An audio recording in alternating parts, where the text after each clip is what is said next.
Olá pessoal, capítulo 4, aula de número 14. Vamos lá. Estamos aí, pessoal, falando agora das crises, né, do totalitarismo. Na aula anterior falamos sobre a crise de 1929, as suas nuances, as suas características e a depressão que foi a consequência da crise de 29. E agora vamos seguir nosso barquinho. Página 76, falamos. 74, Estados Unidos da América, como que ela se consolida a grande potência americana, capitalista. Página 78, a adoção do New Deal por Franklin Roosevelt, Theodore Franklin Roosevelt.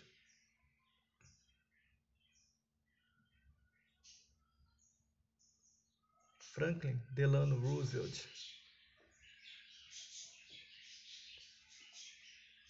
E vamos ali para a página 79.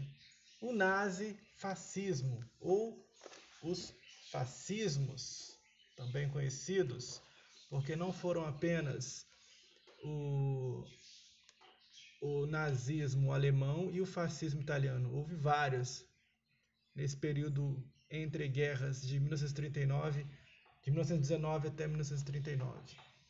Vamos lá, pessoal. Então, como ocorre o surgimento desses regimes totalitários, que vão ser regimes totalitários, né, de extrema direita? Temos que compreender o contexto da Europa dessa época. A Europa, pessoal, estava arrasada, com fortes e graves problemas políticos e econômicos. E isso aí vai favorecer, vai tornar muito mais fácil o surgimento de tais regimes. Por quê? Porque vivemos há poucos anos atrás, aí, em 1917, a Revolução Russa, na qual deu uma opção para o mundo o socialismo, que é um contraponto ao capitalismo. Então tínhamos uma Europa arrasada por uma crise liberal, por uma crise capitalista, e tínhamos ali do lado uma opção, o socialismo. Porém, pessoal, a burguesia e a classe média, elas têm medo do socialismo, elas não querem o socialismo, elas têm pavor do socialismo. Então elas vão apoiar os regimes totalitários de extrema direita para poder se livrar daquele fantasma que seria o socialismo, certo? Então a burguesia e a classe média apoiam totalmente esses regimes totalitários de Mussolini e de Hitler. Tínhamos também por trás disso um espírito revanchista.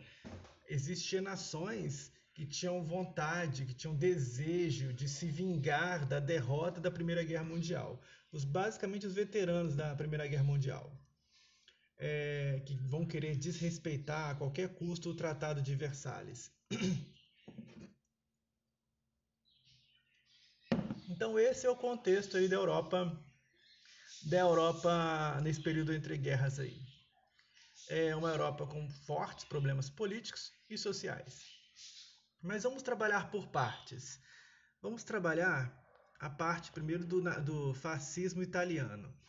Esse nome fascismo, o que quer dizer fascismo? A ideia do fascismo é na qual a sua realidade, a sua verdade é superior à realidade do outro, à verdade do outro. É tipo um antropocentrismo. A minha verdade é absoluta e verdadeira e a sua é errada e inferior. Basicamente é essa a ideia. Porém, temos aí do nome, né? Tem nessa página 79, olha essa imagem. A página 79 está escrito como é que é o porquê desse nome. A semântica do fascismo é essa. A minha ideia é superior que a sua. Mas o nome fascismo vem de fácil. Fácil está escrito ali, ó. O nome fascismo vem da palavra italiana fácil, quer dizer feixe. O antigo exército romano, o feixe de varas representava a força da união militar. Ou seja, uma varinha você quebra com facilidade. 2 varinhas você vai quebrar também. 3 varinhas vai dar um pouquinho mais de dificuldade. E um feixe, um fácil de varinhas são inquebráveis, de certa forma inquebráveis. Essa é a explicação do fascismo. Mas o fascismo na semântica da palavra quer dizer a minha ideia é sempre superior à sua. Em palavras mais simples. Então vamos lá, pessoal. Então o fascismo italiano aí da página 80. Me perdoem pela imagem que ainda não está muito boa, mas a gente vai tentar melhorar aí com o passar dos tempos aí. Vamos lá, pessoal. Então o fascismo italiano aí de Benito Mussolini. Repare que é Benito Mussolini aí, ó, nessa imagem discursando em 38. Benito Mussolini, que vai criar aí um partido nacional fascista de 1919, 1921. 1919 ele termina. Benito Mussolini quem era? Ele era um ex-combatente, um ex-socialista, que agora queria a guerra novamente. Ele consegue apoio aí, pessoal, dos veteranos da Primeira Guerra Mundial. Ele consegue apoio de grande parte dos veteranos da Primeira Guerra Mundial e também consegue apoio da alta burguesia. O que ele faz? Ele possui um exército de camisas negras, são as camisas negras, e ele faz um movimento para impressionar o rei italiano, o rei Vítor Emanuel III. O que ele faz? Ele desfila pelas ruas de Roma, vai ser um movimento chamado a Marcha sobre Roma. A Grande Marcha sobre Roma de 1922. Ele desfila com seus 50 mil camisas negras, demonstrando uma força, demonstrando determinação, demonstrando liderança. E esse movimento, de certa forma, vai fascinar o rei. E o rei gosta de Mussolini e agora o declara aí seu primeiro-ministro da Itália. Então Mussolini torna-se primeiro-ministro da Itália com base aí nessa grande marcha sobre Roma de 1922.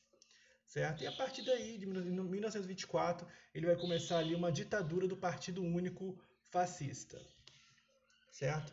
Onde vai ocorrer a censura e outros tipos de controle à comunicação.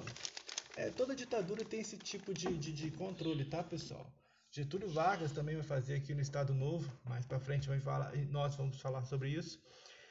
Mussolini vai criar aí a polícia secreta, que vai ser tipo uma Gestapo alemã, que vai surgir mais para frente também.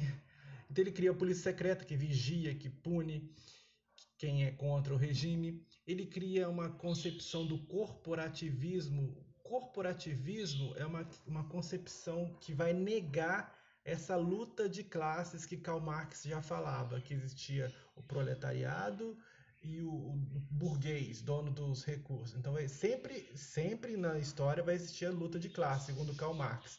E a concepção do corporativismo de Mussolini, ela nega essa luta de classe. Ela fala, não, somos todos italianos, somos todos iguais, enfim. Também Mussolini vai criar a Carta de Lavoro. Não sei se a palavra é assim, Carta de Lavoro. Traduzindo é Carta do Trabalho. É uma série de leis trabalhistas que, inclusive, Getúlio Vargas vai copiar e vai trazer para a gente que é a Carteira do Trabalho. Então, a Carta de Lavoro, a Carta de Trabalho, com uma série de leis trabalhistas para o povo. Uma outra atitude de Mussolini, ele cria o Tratado de Latrão. O que foi o Tratado de Latrão? Tratado de Latrão foi o tratado que regulamentava, registrava e criava o Estado do Vaticano, o país do Vaticano. E agora o Papa teria um local para dizer que agora é seu, porque desde a unificação italiana, o Papa não tinha um local certinho para ficar, né? Para dizer seu, né? Agora sim, aí em 1929, o Vaticano vai ser criado por Mussolini para atender os desejos da Igreja e do Papa. Então, enquanto ele está angariando, crescendo, fazendo sua jornada no poder, Mussolini consegue conquistar grande parte da população. Então, Mussolini no poder. Inclusive, Mussolini vai ser modelo de inspiração para Hitler. Hitler se inspira em Mussolini em muitas coisas. Hitler adorava Mussolini. Hitler desejava ser igual a Mussolini. Vamos falar um pouquinho sobre a Alemanha, então. Na Alemanha, pessoal, vai surgir aí o Partido Nazista de 1922. Inclusive, Hitler vai criar o Partido Nazista inspirado no seu muso, Mussolini. Certo? o Partido Nacional Socialista dos Trabalhadores Alemães. A questão dos trabalhadores alemães é só para dizer, socialista também é só para dizer que é do povão, mas na verdade é esse partido nazista. Mas o nome seria Partido Nacional Socialista dos Trabalhadores Alemães. Mas não tem nada de socialista nisso. Hitler, querendo, né, imitar o seu muso, Mussolini, ele vai tentar fazer essa grande marcha sobre Roma. Ele pensou, bom, Mussolini fez a grande marcha sobre Roma e o rei Vítor Emanuel III deu para ele o cargo de primeiro-ministro, por que não fazer aqui na Alemanha? E Hitler faz isso, porém de forma um pouco equivocada. Ele vai juntar os nazistas numa choperia de Munique e vai tentar dar um golpe. E vai ser conhecido como Putsch de Munique. O Putsch da choperia de Munique. Porém, não vai dar certo. Putsch quer dizer um golpe fracassado. Hitler vai ser preso e condenado a 5 anos de prisão. Porém, vai completar apenas 9 anos de prisão devido a bons comportamentos, enfim. Nesse período de 9 meses, ele é condenado a 9 anos e cumpre apenas 9 meses. Nesse período de 9 meses que ele fica preso na cadeia, ele vai fazer sua obra mais famosa, um livro chamado Mein Kampf. Mein Kampf, traduzindo, quer dizer Minha Luta. Nesse livro Minha Luta, ele vai ser um livro rodeado de pensamentos racistas, antissemita. Ele vai divulgar a ideia do espaço vital, o espaço que ele precisa para montar um grande império alemão, conhecido como o Terceiro Reich, certo? Terceiro Reich. Ele vai falar sobre a questão da raça ariana, que a raça ariana, a raça alemã, o povo alemão é um povo superior aos demais e por isso deve controlar o mundo. Pessoal, essas ideias de Hitler não vão ser levadas a sério até a crise de 1929. Pensava, é um maluco e tal, tem as ideias doidas, então ninguém dava nada por ele. Porém, a crise de 29 vai acabar com a economia mundial, acaba com a economia americana, como nós falamos no vídeo anterior e na parte anterior do livro, mas também acaba com a indústria e com a economia europeia. A economia europeia vai sofrer muito, vai haver uma grande desvalorização da moeda e o povo vai ficar às margens desse desenvolvimento que estava tentando acontecer novamente. No caso, a Europa começava a tentar se reerguer, houve a crise de 29 e quebrou novamente a Europa. E principalmente a Alemanha já estava arrasada, porque ela saiu perdedora da Primeira Guerra Mundial. Então, para ela, a situação está muito mais difícil ainda. Agora começaram então a pensar, bom, a gente já está na situação ferrada mesmo, estamos sem dinheiro, e Hitler, de certa forma, consegue votos, consegue 1/3 do parlamento vota em Hitler, e ele consegue chegar à política em 1932. A população pensa assim, igual Tiririca, né? Pior do que tá, não vai ficar, pensavam. E ficou. Então Hitler chega ao poder de forma democrática. 1/3 do parlamento vota nele. E ele agora consegue o cargo aí de chanceler e primeiro-ministro em 1932. Vai ocorrer um atentado ao parlamento alemão em 1933. Vão atear fogo e ele vai botar a culpa nos comunistas, nos socialistas. E no ano seguinte, 1934, vai morrer o presidente, Hindenburg, general Hindenburg morre. E o Hitler toma para si o cargo de chanceler, de chanceler e presidente. Agora, Hitler torna-se o maior nome na Alemanha. Primeira coisa que ele vai fazer em 1934, ele vai fechar todos os partidos e vai instalar agora a ditadura do partido nazista. Ou seja, agora ele vai fechar para todos e vai começar uma ditadura. Essa ditadura vai ser uma série de restrições para o povão. Ele vai criar a polícia secreta dele, a famosa Gestapo, né? Ele vai investir fortemente na publicidade, na propaganda de seu nome e do seu regime nazista. Por isso que até hoje, quando você vê a suástica você vai associar ao alemão ao nazismo, porque esse trabalho de publicidade foi muito forte na cabeça das pessoas.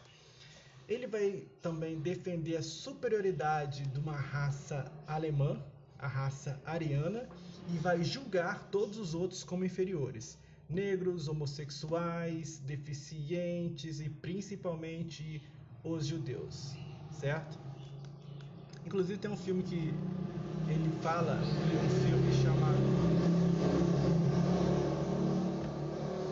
um filme chamado O Judeu, onde Hitler compara os judeus a ratos humanos, certo? No ano seguinte, Hitler faz em 1935 as leis de Nuremberg. O que eram as leis de Nuremberg? Proibia o judeu de ter cidadania alemã, tirava os direitos dos judeus, colocava os judeus para viver em guetos, proibia de casar com alemãos e alemãs. Então, gente, foram uma série de atitudes feitas por Hitler no poder. O que estava dando certo economicamente, professor? Estava. Pessoal, de certa forma estava dando certo. Não devido ao mérito dele, porque muitas vezes maquiava-se o número, falava que a Alemanha estava ganhando muito dinheiro quando na verdade não era. Então, parecia que estava se recuperando, mas muitas das vezes os números eram maquiados ali para passar uma imagem que Hitler era o herói, o salvador do povo alemão, o conhecido como Führer, seu imperador, certo? Então, pessoal, falamos aí um pouquinho do fascismo italiano e o nazismo na Alemanha. Mas quais seriam as principais características desses fascismos? Porque não vai ser só esse, vai ter outros. Muitos outros fascismos na Europa e pelo mundo, inclusive no Brasil. As principais características vão ser o totalitarismo, né? Um Estado geral que vai controlar. Um nacionalismo exagerado, ufanista, você vê. Uma coisa é você gostar da sua pátria, outra coisa é ter uma loucura por ela. Tem uma frase muito famosa que Hitler falava que é melhor você ser gari na Alemanha do que ser rei em outro país.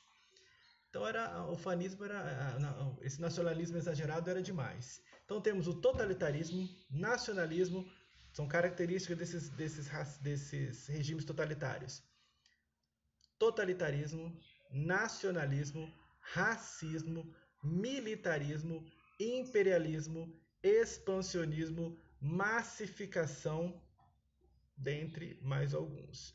Vamos falar rapidamente. Totalitarismo, estado geral. Nacionalismo, exagerado, esse ufanista louco. Racismo, você acha que a sua raça é superior às demais. Militarismo forte, utilização do exército. Imperialismo e expansionismo vão ter a mesma concepção, que eles querem montar um império e para partir disso precisam de espaço. Massificação, eles vão falar que o povo alemão faz parte de uma massa alemã, tornando essas pessoas na concepção delas, mais importantes. Você se torna importante quando você faz parte de alguma coisa. Por exemplo, eu vou na igreja, faço parte de um coral, faço parte de alguma coisa, então eu vou me sentir muito mais importante. As pessoas precisam de mim. Isso é massificação.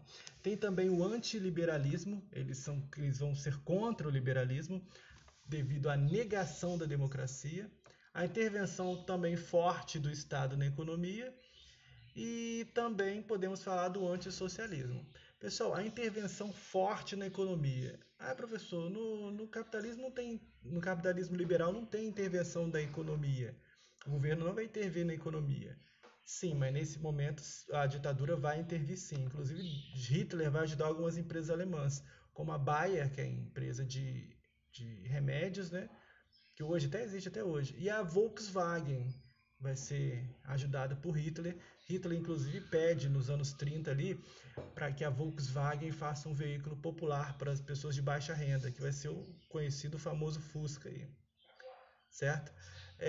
Hitler vai desenvolver seu Lebensraum, que é a ideia do espaço vital, que ele quer montar um grande império alemão. E nessa sua jornada pelo poder, a partir de 36 começa a desobedecer o Tratado de Versalhes, começa a investir em armas, indústrias bélicas, para poder, de certa forma, criar aí uma outra guerra para poder dar revanche contra aquela derrota da Primeira Guerra Mundial.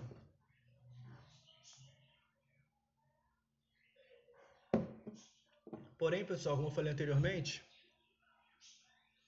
não existe só o nazismo e o fascismo, vai haver outros fascismos pelo mundo. No Brasil temos aí o integralismo lá nos anos 30. Esse integralismo basicamente vai ser a cópia do nazismo de Hitler. Você lembra que no nazismo de Hitler tem a suástica, aquela cruz, né, quebradinha assim? A suástica é o símbolo do nazismo. No Brasil vão ter o sigma, que é uma letra grega que vai ser símbolo do integralismo. Hitler, nessa página 81, eles se cumprimentavam com a mão assim, Heil Hitler. No Brasil, do integralismo, vão ter a famosa palavra Anauê. Anauê vem do tupi-guarani, que quer dizer somos irmãos. Então, é uma imitação também ao Heil Hitler. No Brasil, Anauê. É uma imitação da concepção do fascismo. No Brasil vai ser o integralismo. Em Portugal, temos aí o professor Salazar. O professor Salazar vai tomar o poder e vai instalar um regime fascista em Portugal que vai durar até 1974, com a Revolução dos Cravos. Essa Revolução dos Cravos tira o professor Salazar do poder e volta uma democracia. Inclusive, Portugal todos os anos comemora a Revolução dos Cravos, saindo uma passeata na rua com os cravinhos na mão, aquela flor cravo, né? Porém, esse ano, devido à pandemia, foi semana passada a comemoração da Revolução dos Cravos. Devido à pandemia, não puderam sair às ruas, saíram, cada um botou na janelinha uma rosa cravo, né?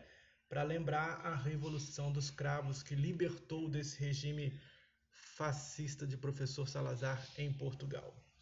Na Espanha, estamos até falando sobre o livro aqui, na Espanha, na Guerra Civil Espanhola, de 36 a 39, na Espanha, pessoal, houve uma eleição entre o governo, né? E quem ganhou foram um partido socialista. Porém, Francisco Franco não aceita a vitória dos socialistas e vai gerar uma guerra, que vai gerar a Guerra Civil Espanhola. A Guerra Civil Espanhola vai ser os fascistas contra os republicanos socialistas que ganharam. Francisco Franco contra os socialistas, certo? As falanges fascistas contra os republicanos socialistas. Francisco Franco recebe ajuda de Mussolini e de Hitler. Mussolini e Hitler ajudam Francisco Franco enviando soldados, armas. Tais armas, inclusive, vão servir como teste. Alguns historiadores falam que a Guerra Civil Espanhola serviu como teste para as armas que seriam usadas na Segunda Guerra Mundial. Então, Hitler e Mussolini ajudam o Francisco Franco e vai ser tipo um ensaio militar nazista para testarem suas armas, sua indústria bélica, para ver se está tudo funcionando certinho, para posteriormente surgir aí uma Segunda Guerra Mundial. Reparem na data, ó, vai de 36 a 39. Quando acaba em 39 já começa a Segunda Guerra Mundial. Então, pessoal, temos um quadro famoso de Picasso chamado Guernica. Vai estar aqui, ó. Está na página 86. Na página 86 tem um quadro chamado Guernica, que foi a guerra, né, na cidade de Guernica, contando sobre a Guerra Civil Espanhola, onde Picasso faz esse quadro que vai ser conhecido como símbolo da dor do século XX, que mostra essa batalha que foi feita na Espanha, na cidade de Guernica. Pessoal, então aí conseguimos falar sobre os regimes fascistas e acredito que a partir das próximas aulas nós vamos fazer algumas atividades e futuramente vai começar aí a Segunda Guerra Mundial, mas vamos focar nesse capítulo da aula de hoje. Joia? Forte abraço, espero que o som e a imagem esteja bom para todos. Um abração.